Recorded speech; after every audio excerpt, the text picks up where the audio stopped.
నమస్తే అన్న. మరి నిన్న ఇన్వెస్టర్ సదస్సులో జగన్మోహన్ రెడ్డి గారు మాట్లాడుతూ 2024 ఎలక్షన్లో సీఎంగా గెలిచి విశాఖపట్నంలోనే ప్రమాణ స్వీకారం చేస్తానని చెప్పి చాలా ధీమాగా చెప్తా ఉన్నారు.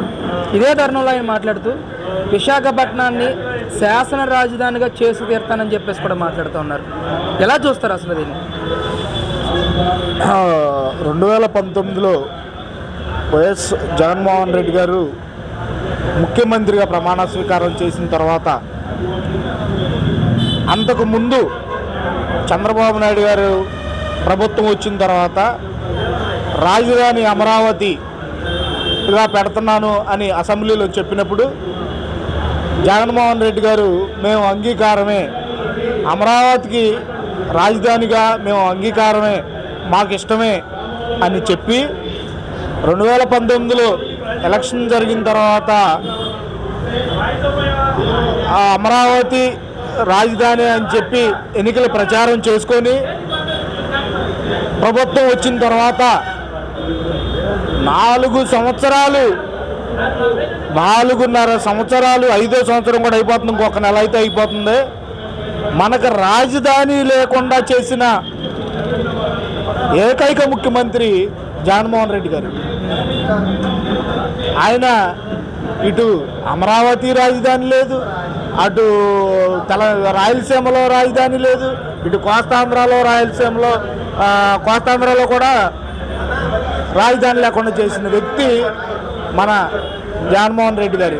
అలాంటి వ్యక్తి ఇప్పుడు వైజాగ్ని రాజధాని చేస్తాను, వచ్చి ప్రమాణ స్వీకారం చేస్తాను అంటే ప్రమాణ స్వీకారం చేయడానికి గెలవాలిగా ఆయన ముందు, గెలిచిన తర్వాతగా ఆయన చేసేది.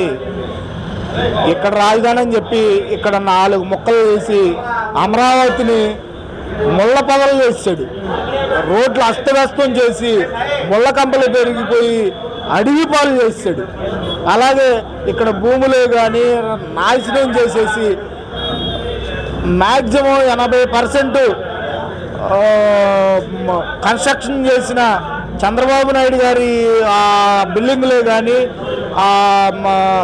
ఎమ్మెల్యే గృహాలే కానీ ఇవన్నీ నాశనం చేసేసి ఇప్పుడు మళ్ళీ రాజధాని నేను వైజాగ్లో చేస్తాను, అక్కడ అన్నీ చేస్తానని చెప్తే ఆంధ్రప్రదేశ్లో ఈ 5 కోట్ల ప్రజలంతా నమ్మటానికి సిద్ధంగా లేరు. ఆల్రెడీ వైజాగ్లో మమ్మల్ని భూములు 46,000 కోట్ల విలువ చేసే భూములను లాగేసుకున్నారు అని అక్కడ ఉత్తరాంధ్ర ప్రజలంతా ఏడుస్తున్నారు, కుయ్యోమోరు అని. స్టీల్ ప్లాంట్ను కూడా దారాగత్తం చేయడానికి సిద్ధంగా ఉన్నాడని చెప్పి ప్రజలంతా అక్కడ ధర్నాలు చేశారు. వాళ్ళు ఎలా నమ్ముతారు బెదరు? అమరావతిని రాజధాని అన్నవాడు మళ్ళీ ఇప్పుడు వైజాగ్ రాజధాని అంటున్నాడు, నేను ప్రమాణ స్వీకారం చేస్తా వచ్చి అంటున్నాడు. ఎలా నమ్ముతారు ప్రజలంతా? ఏమన్నా పిచ్చోళ్ళు ఉత్తరాంధ్ర ప్రజలు నమ్మటానికి సిద్ధంగా లేరమ్మా. అన్న, ముఖ్యంగా గతంలో దావోస్ వెళ్ళారు జగన్మోహన్ రెడ్డి గారు పెట్టుబడులు ఆకర్షించే విషయంలో. విశాఖపట్నంలోనే గ్లోబల్ సమ్మిట్ అనేది కూడా ఏర్పాటు చేశారు. మొన్న 2 రోజుల క్రితం ఇన్వెస్టర్ సదస్సు అని చెప్పేసి ఒక సమ్మిట్ ఏర్పాటు చేశారు. ఇన్ని సమ్మిట్లు ఏర్పాటు చేస్తూ ఉన్నారు. అసలు ఈయన 4 సంవత్సరాల 10 నెలల కాలంలో ఎన్ని కంపెనీలు పెట్టుబడులు పెట్టడానికి కానీ ఎంఓఏలు చేసుకున్నాయని చెప్పేసి మీరు భావిస్తున్నారు? అసలు మీటింగులు పెట్టడానికే పరిమితమే కానీ ఆ సీఎం ఒక కంపెనీ తీసుకొచ్చి మన ఆంధ్రప్రదేశ్లో ఉన్న ఉద్యోగాలు లేక యువత ఎన్నో ఇబ్బందులు పడుతుంటే కనీసం ఒక్క కంపెనీ తీసుకొచ్చి యువతకి ఉద్యోగాలు ఇప్పించిన దాఖలాలు లేవు. ఏ ఒక్క కంపెనీ కూడా వచ్చిన చంద్రబాబు నాయుడు గారి గవర్నమెంట్లో వచ్చిన కంపెనీలు కూడా తిరిగి పారిపోయేలా చేసిన గనుడు మన సీఎం గారు. అలాగే ఆయన తెచ్చిన కంపెనీ లేదు, ఆయన చేసిన ఎంఓఏలు కూడా ఏమీ లేవు. మొత్తం సర్వనాశనం చేసి మన రాష్ట్రాన్ని అప్పుల ఊపులోకి నెట్టి ప్రథమ సీఎంగా చరిత్రలో నిలిచిపోవటానికి మన జగన్మోహన్ రెడ్డి గారు సిద్ధంగా ఉన్నారు. చరిత్రలో కూడా ఆయన పేరు రాశారు. మన ఆంధ్రప్రదేశ్ ఇలా అయిపోవటానికి కారణం పలానా జగన్మోహన్ రెడ్డి గారు అని చెప్పి.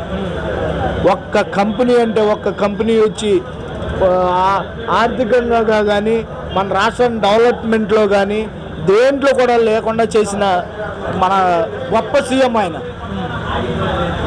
యువతకి ఉద్యోగాలు లేవు, అట్టడుగున పడిపోయి నానా రకాలుగా ఇబ్బందులు పడుతున్నారు. ఏంటి అరాచకం ఏంటి? అసలు రేపు టీడీపీ జనసేన ప్రభుత్వం ఏర్పడితే ఏ విధంగా ఉంటుందంటారు? అసలు ఏ విధంగా న్యాయం చేస్తారంటారు? తెలుగుదేశం కార్యకర్తకు ఎలా చూస్తారు? నేను పక్కా చెప్తున్నా, ఐసీయూలో ఉన్న పేషెంట్ని లేపి ఆరోగ్యంగా తీసుకొచ్చి హ్యాపీగా బ్రతికేలా చేస్తాడు మా చంద్రబాబు నాయుడు గారు. అలా ఉంది ఇప్పుడు ఐసీయూలో ఉన్న పేషెంట్ ఎలా ఉందో మన రాష్ట్రం అలా ఉంది.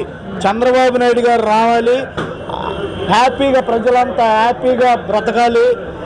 ఆయన ఏ విధంగా సంపదను సృష్టించాలి, ఏ విధంగా మన రాష్ట్రాన్ని నడిపించాలి, ఏ విధంగా ప్రజలకి మంచి కార్యక్రమాలు చేయాలి, డెవలప్మెంట్ ఏ విధంగా చేయాలి, ఈ విధంగా ఈ పని చేస్తే మన రాష్ట్రం ముందుకెళ్ళుద్ది అని అన్నీ తెలిసిన విజన్ ఉన్న వ్యక్తి ఆయన చంద్రబాబు నాయుడు గారు. అంటే తెలుగుదేశం కార్యకర్త కాబట్టి మీరు ఇలా మాట్లాడుతున్నారా? ఒకవైపు 99% ఎలక్షన్ హామీలను నెరవేర్చినని చెప్పి 87% ప్రజల ప్రతి ఇంటికి ఒక్కొక్క హామీ అయినా సరే నేను ఇచ్చానని చెప్పి జగన్ గారు మాట్లాడుతూ ఉన్నారు. నేను మరి ఎలా చూస్తారు? 97% హామీలు నెరవేర్చాను అంటే 97% హామీలు నెరవేర్చాను ఆయన చెప్పుకోవటానికి తప్ప ప్రజలు ఏ ఇంట్లో సుఖశాంతులతో ఉన్నారు, ఏ ఇంట్లో ఆనందంగా ఉన్నారు?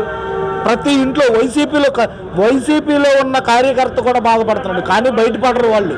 వైసీపీలో ఉన్న కార్యకర్త కూడా ఈ రోజున ఈ రాష్ట్రం ఏ విధంగా అయిపోయింది, ఏ విధంగా పరిపాలించాడు, ఈ పరిపాలన వల్ల మన కుటుంబాలు ఎలా ఉన్నాయి, మన రాష్ట్రం ఎలా అయిపోయింది, అన్ని రేట్లు పెరిగిపోయి అప్పులు ఊపులోకి కూరిపోయి ఉంటే వైసీపీ కార్యకర్త కూడా బాధపడుతున్నాడు ఈ రోజున.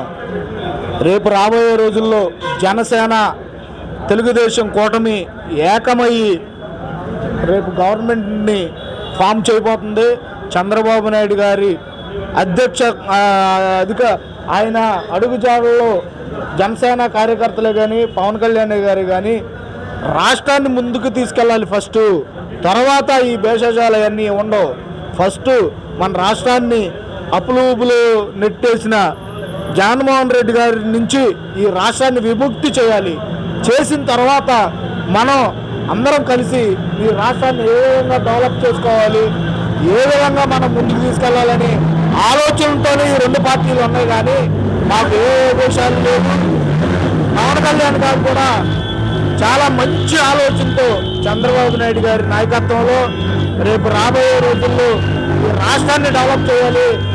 ఇద్దరు ఆలోచనలతో ప్రతి యువతకి కానీ, ప్రతి పేదవాడికి కానీ, ఎస్సీ ఎస్టీ మైనార్టీలకు కానీ ఏ విధంగా రాష్ట్ర సంక్షేమాన్ని అందియాలి అని చెప్పి ఆలోచిస్తున్నారే తప్ప ముందు జగన్మోహన్ రెడ్డి మన రాష్ట్రాన్ని నుంచి ఎలా విముక్తి చేయాలనే ఆలోచనతో తప్ప వేరే విధంగా ఏమీ లేదు. మళ్ళీ ఇలా వస్తే ఈ రాష్ట్రాన్ని శ్రీలంక అయిపోయింది కదా, అలా అయిపోద్దని ప్రతి ఒక్కరు ఆలోచనతో ఉన్నారు. ఈ రాష్ట్రాన్ని కాపాడుకోవడానికి చంద్రబాబు నాయుడు గారు పవన్ కళ్యాణ్ గారు కలిసి ఈ రాష్ట్రాన్ని ముందుకు తీసుకెళ్తాకి ముందు రోజుల్లో ఇంకా లేదు, ఇంకొక 2 నెలల్లో మా గవర్నమెంట్ రాబోతుంది. ఈ రాష్ట్రాన్ని కాపాడుకోగలుగుతాం.